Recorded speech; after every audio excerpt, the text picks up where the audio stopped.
From the Florida Weather Center, I'm meteorologist Evan Duffy. Pete Anderson is a candidate for School Board District 5 and asks for your vote because he has been a Marion County District 5 resident for 19 years. The last 12 years have been spent teaching in Marion County schools and comes with 10 years of management experience. Pete Anderson says our public schools should be among the best in the state. He wants to work with you to make our classrooms student-centered. Paid for by Pete Anderson Campaign, Kim Monday, Treasurer. Howdy, folks. RL here for Dairy Queen again to tell you about what's hot and what's not. Dairy Queen has some of the best char-grilled chicken breasts on earth, as well as their chicken breast salad. And the burgers are exceptional, cooked on a real grill for the best flavor and less fat. And for dessert, blizzards are unequaled. Personally, banana split is my all-time favorite. Dairy Queen Silver Springs, where we always treat you like kings and queens. You are looking to work somewhere that treats employees like family, has a team atmosphere, and rewards your hard work. Does this sound like you? Then go to drsinstall.com, apply today, and get paid to learn a new trade while providing your family with great benefits. Visit drsinstall.com. That's drsinstall.com. Friends, countrymen, tourists, and Ocalans, lend me your ears. Hey, speaking of ears, there is an opportunity for you to help feed and provide good maintenance, housing, and medical care for Marion County's rescued big cats, bears, monkeys, and other disabled or unreleasable wild and exotic animals. Take a tour on Wednesdays or Saturdays of the Endangered Animal Rescue Sanctuary. Call 352-266-2859. The Endangered Animal Rescue Sanctuary is affectionately known as EARD. And they do a great job, too. 5 minutes after 8 o'clock, Galen Unold is on the phone from LifeSouth Community Blood Center. Good morning, Galen.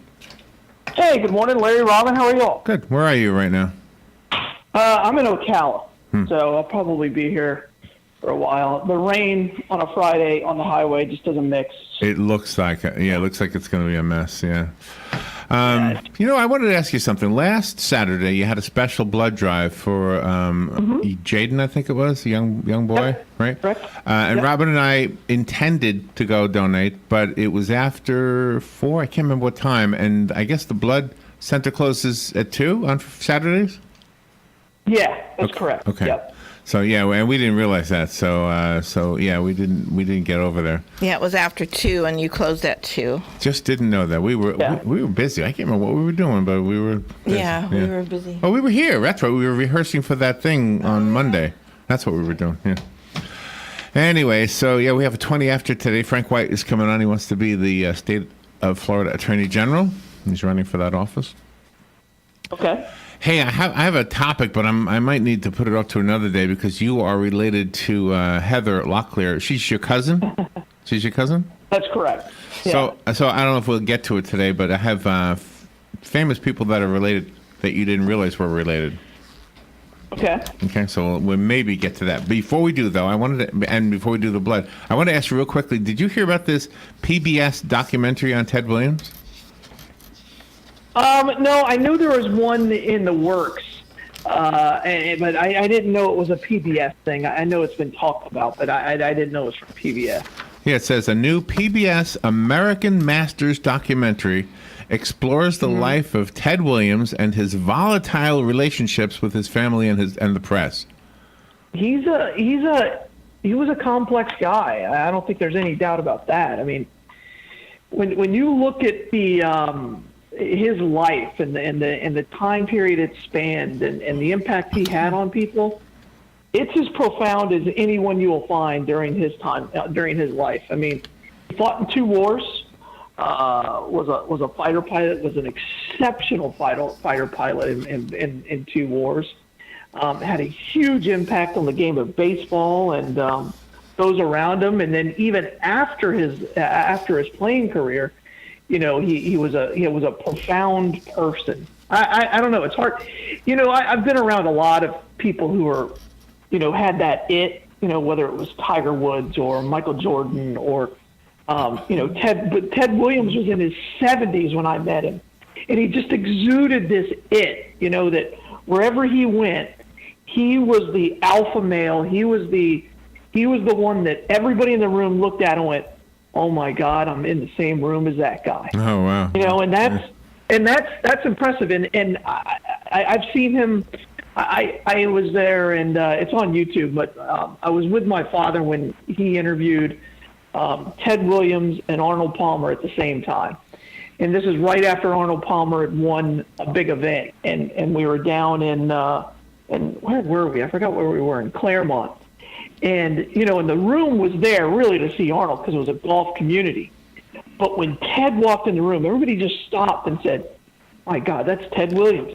And they didn't do that the same way for Arnold Palmer, who is the the people's champion and everything else. So. It's there are certain people that come around like that just are a fixture of that generation. And No, that I is think cool. that more than even his compatriots who people think that DiMaggio is a better baseball player. But I believe that, and I think he was overall because defensively he was great. And he also had 3 more years where he didn't have to fight in the war. But I think Ted Williams as a human being is one of the most profound of his generation. Are you okay with me playing the a piece of the audio from the YouTube video? No, absolutely not. It's referenced. No, Okay, let me see. not. Let me see if I got it here. Yeah. Let me see. Hills community. Present for the signing ceremonies at Citrus Hills, Ted Williams, Is that your dad? and the course's designer, Yeah. Arnold Yeah. Palmer. Arnie talked about his recent 3-foot putt to win $210,000 in the recent Skins game on TV. When I hit the putt, I tried to hit it firm inside the left edge. Wow, of that the is hole. cool. All right, that is cool that that's on the internet. Wow, that's really pretty. Yeah, it was it was my father's favorite interview. 1994 it says here. And so how old Yeah. were you? And you were in the room at the time? I was home from college. My dad called me. He said, "You got to come. You got to come." And at that point, he had become friendly with Ted, and that he went to lunch with Ted and, Oh, wow. and things like that, and had interviewed him dozens of times. And I said, "All right, well, what's going on?" And he's like, "Well, Ted Williams is going to come, and he's coming, and Arnold Palmer's opening up a place, and so these two are going to get together. It's going to be a media event." Oh my gosh! And Wow. I'm like, "Oh, okay." And my dad had no relationship with Arnold Palmer, really whatsoever. He had interviewed him before, but no real relationship. He was just another media guy, Right. But Ted Williams, he was a friend by that time, and so Oh wow. it was an interesting day. I'll put it that way. Oh my gosh, we stumbled on a nugget right there. So how old were you at that time? I was in college, so I was out of the Navy. And I was in my sophomore year in college. Oh wow. Wow. So Yeah, and Nice. or maybe I was going into my junior year, I think, and I was working in Jacksonville at a TV station in Jacksonville, and my dad's like, "You need to come down here," and I didn't bring a camera. I should have, because afterwards I got my dad cut the audio and everything. And yeah. He's like, "You need to save this tape and all that," and so. It was one of those great days. It was a great day. Oh wow. Great day. So that was uploaded by you actually, and boy, you got a lot. Yeah. You got a lot of videos on here. Oh, Oh, yeah, You got the absolutely. Unold cruises. You got the absolutely. Wolfpack videos. Let me see how far back this goes. Oh yeah, all my football games. Yeah, absolutely. Oh, we can look back. Oh, you got a LifeSouth. Bleed for your team radio. PSA. Oh, I remember that one. Where's Fun with Larry and Robin? Where's that one?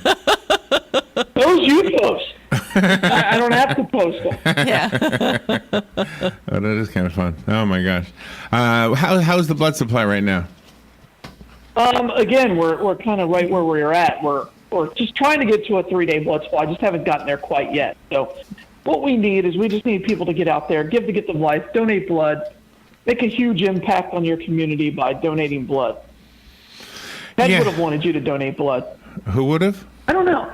Ted Williams. I don't know. Late in his life, he kind of felt weird. He really wanted to live forever. He really thought he was one of these people that should be around forever. Because I mean, Ted liked himself. Let's be very clear about that. Ted liked Ted. Hey, do you know what yeah. I heard this morning. It was a psychology thing. And so you take it with a grain of salt. I'm not so sure that I agree with it, but it was an interesting observation from this one woman on a video I was watching. She said human beings don't really have an ego when they're very, very young. As children, we don't really worry about, people thinking that we're great. And then toward the end of our lives, that same thing happens. We don't really worry about people thinking we're great. But everything in the middle, we're so controlled by doing things so that other people think we're great or we're scary or we're funny or whatever it is that feeds your ego. And I thought, well, that's pretty interesting. So I wonder when I'm going to get there. Well, I think people worry more about their legacy as they get older like that. Well, that would be ego, wouldn't people? I think so. I think it's just a different term. I think people worry about what are my grandkids going to think of me? What are my what mark am I going to leave on this world? Because when you're younger, when you're 4 or 5, you're worried about a very, a very small portion of your life, and it's just this ever widening circle. And I think the bigger your circle, the more worried you are about that image, right? I mean, our circle is much smaller than Ted Williams' circle. So right. And that's most people's are. Let's be clear about that. But we're a pebble in the ocean. We must cause some kind of a stir. Do you know? Absolutely. Some people are rocks. Some people are glaciers. There you go. That's right. So, oh gosh, no, I can't remember what I was going to say. Oh, damn. I had something I wanted to say. Oh, I know what it was. I was listening to a podcast, and they were talking about this man's life. I can't remember who it was, but it's not important. And the biographer said, I was looking for a way to end the book, and I was wanting to establish how philanthropic he was. And so I found this document that said that after he died, only his wife knew that he had signed up to be a cornea donator, donate his corneas or whatever, right? Okay. And so that was what she felt she wanted to end the book with, to underscore his giving personality. And if I knew who it was, I would tell you. I promise. I just totally forgot. It wasn't a name that I really, really knew. But anyway, if your legacy is important, what better legacy than to have your children or grandchildren say, my grandpa gave 50 gallons of blood in his life? Yeah. That's a pretty easy one. Well, it's not easy to get 50 gallons. You got to do it for a while, but but that's a good legacy to leave. Yeah, he was a blood donor. Just say that. He was a blood donor. Right? Exactly. Yeah, we find that a lot. I mean, a lot of the people that we become close with through the blood center and things like that pops in there quite a bit. So, and people will come in and say, "Hey, I'm donating for so and so." Yeah. All right, so I'm going to go through these. It's a bigger impact than you'll ever know. I'm going to go through these real quick because we don't have time. These are people related to one another. You'll have to look up to see the exact connection. Galen, Unold, and Heather Locklear is first. Thank you. Cousins, right? Princess Diana and Sarah Palin, related. Wow. Barack Obama and Winston Churchill are related. Oh. Did you know that? No, I'll look it up. But how far back that goes. Abraham Lincoln and Tom Hanks, related. Hillary Clinton and Madonna are related. There you go. Sure, why not? Why not? Sophia Loren and Benito Mussolini. Ooh. That makes sense. Aren't they both Italian? Yeah. Both Italian. Yeah. That makes sense. And at the end of their lives, neither one of them. One was a much better human being, and one you wanted to look at, the other one you wanted to run away from. Yeah. Well, I guess one you wanted to run to, and one you wanted to run away from. That's good. Yeah. I think that might be our guest. Yeah, that's him. Right. Okay. All right. I guess we'll have to go. Let me see if I have one more. John Wilkes Booth and Sherry Blair. Who's Sherry Blair? I don't know. Well, that's not a good one. Eleanor Roosevelt and Alexander Hamilton are related. Okay. All right, way to go. All right, Galen, where's the Bloodmobile today? Hey, Blood. Oops. Galen, you there? Publix at 40 each, so please, just give the Gift of Life, donate blood. All right. Nice. Thank you, Galen. Have a great weekend. Thank you for what you do, and thank you, Palm Garden and Penn Flooring, for sponsoring this segment. We'll take a little break, and we'll be right back. Thank you, Galen. Gene Powell Pasture Mowing, 352-629-2440. Our tractor services include bush hog, disking, front end loader, box blade, and stump grinding. We also have zero-turn mowers for the smaller paddocks, aisleways, fence rows, and lawn care. Fence row spraying is also available for weed control. We are licensed and insured. Gene Powell Pasture Mowing, 352-629-2440, or online at powellgene, Gene, at Yahoo.